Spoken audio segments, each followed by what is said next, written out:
فاسألوا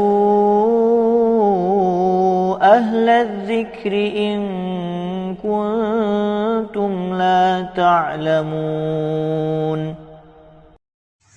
Assalamualaikum warahmatullahi wabarakatuh. Bismillahirrahmanirrahim. Innal hamdalillah nahmaduhu wa nasta'inuhu wa nastaghfiruh wa na'udzu billahi min shururi anfusina wa min sayyiati a'malina may yahdihillahu fala mudhillalah wa may yudlil fala hadiyalah. Asyhadu an la ilaha illallah wahdahu la syarikalah wa asyhadu anna Muhammadan abduhu wa rasuluh. Allahumma shalli ala Muhammad wa ala ali Muhammad, amma ba'du. Baik, dalam video kali ini saya akan sedikit menjelaskan tentang makna dan hakikat hidayah Allah. Baik, berbicara tentang hidayah berarti membahas perkara yang paling penting dan kebutuhan yang paling besar dalam kehidupan manusia. Karena hidayah adalah sebab utama keselamatan dan kebaikan kehidupan manusia di dunia dan di akhirat. Sehingga barang siapa yang dimudahkan Allah untuk meraihnya, maka sungguh dia telah meraih keberuntungan yang besar dan tidak akan ada seorang pun yang mampu mencelakakannya. Allah berfirman, "May yahdillahu fahuwal muhtadi wa may yudlil faulaika humul khasirun." Yang artinya, barang siapa yang diberi petunjuk oleh Allah, maka dialah yang mendapat petunjuk dalam semua kebaikan dunia dan akhirat. Dan barang siapa yang disesatkan oleh Allah, maka merekalah orang-orang yang merugi dunia dan akhirat.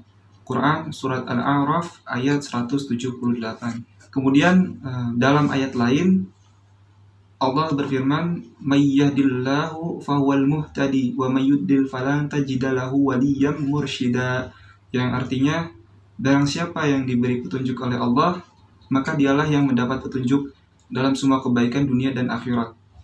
Dan barang siapa yang disesatkannya, maka kamu tidak akan mendapat seorang penolong pun yang dapat memberi petunjuk kepadanya.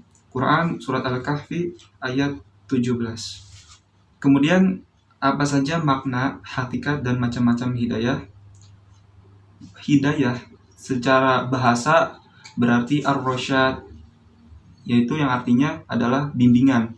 Adapun secara syar'i, maka Imam Ibnul Qayyim rahimahullah membagi hidayah yang disifat kepada Allah Ta'ala menjadi 4 macam.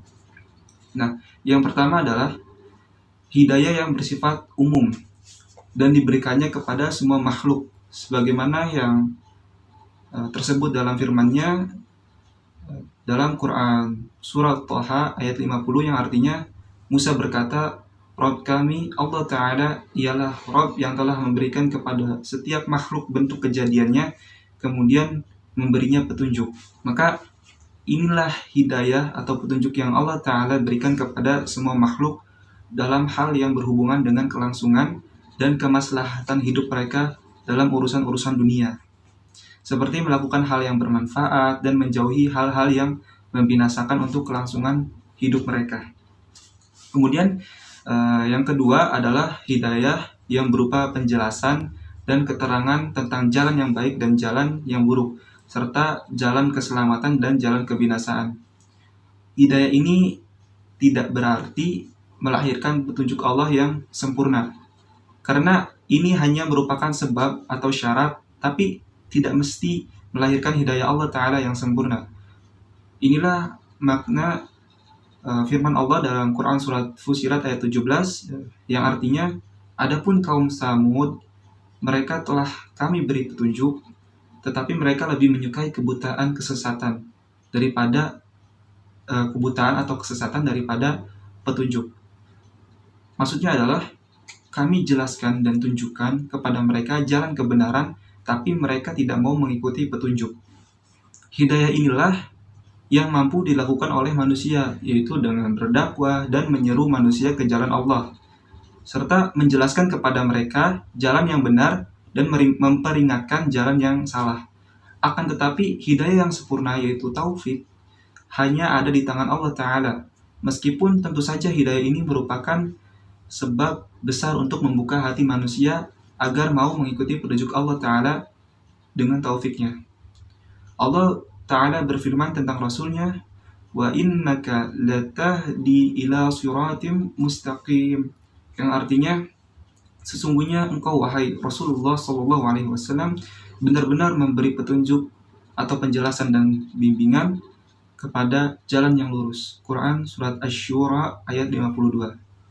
Kemudian yang ketiga adalah hidayah taufik, yaitu ilham dalam hati manusia untuk mengikuti jalan yang benar, dan kelapangan dada untuk menerima kebenaran serta memilihnya. Maka inilah hidayah sempurna yang mesti menjadikan orang yang meraihnya akan mengikuti petunjuk Allah Ta'ala. Inilah yang disebutkan dalam firman-Nya dalam Quran surat Fatir ayat 8, yang artinya sesungguhnya Allah menyesatkan siapa yang dikehendakinya dan memberi hidayah taufik kepada siapa yang dikehendakinya. Kemudian yang keempat adalah puncak hidayah, yaitu hidayah kepada surga dan neraka ketika penghuninya digiring kepadanya. Allah Ta'ala berfirman tentang ucapan penghuni surga dalam Quran surat Al-A'raf ayat 43, yang artinya segala puji bagi Allah yang telah memberi hidayah kami ke surga ini, dan kami tidak akan mendapat hidayah ke surga kalau sekiranya Allah tidak menunjukkan kami. Adapun tentang penghuni neraka, Allah Ta'ala berfirman dalam Quran surat As-Saffat ayat 22 dan ayat 22 sampai 23, yang artinya kumpulkanlah orang-orang yang zalim beserta teman-teman yang bersama mereka dan apa yang dahulu mereka sembah selain Allah, lalu tunjukkanlah kepada mereka jalan ke neraka. Kemudian dari sisi lain, Imam Ibnu Rajab Al-Hambali membagi hidayah menjadi dua. Yang pertama adalah hidayah yang bersifat mujmal atau garis besar, yaitu global, ya, bersifat global, yaitu hidayah kepada agama Islam dan iman yang dianugerahkannya kepada setiap muslim. Yang kedua adalah hidayah yang bersifat rinci dan detail, yaitu hidayah untuk mengetahui perincian cabang-cabang iman dan Islam serta pertolongannya untuk mengamalkan semua itu. Hidayah ini sangat dibutuhkan oleh setiap mukmin di siang dan malam. Itu saja sedikit penjelasan dari saya mengenai hidayah. Kurang lebihnya mohon maaf. Wabillahi taufiq wal hidayah. Wassalamualaikum warahmatullahi wabarakatuh. فاسألوا أهل الذكر إن كنتم لا تعلمون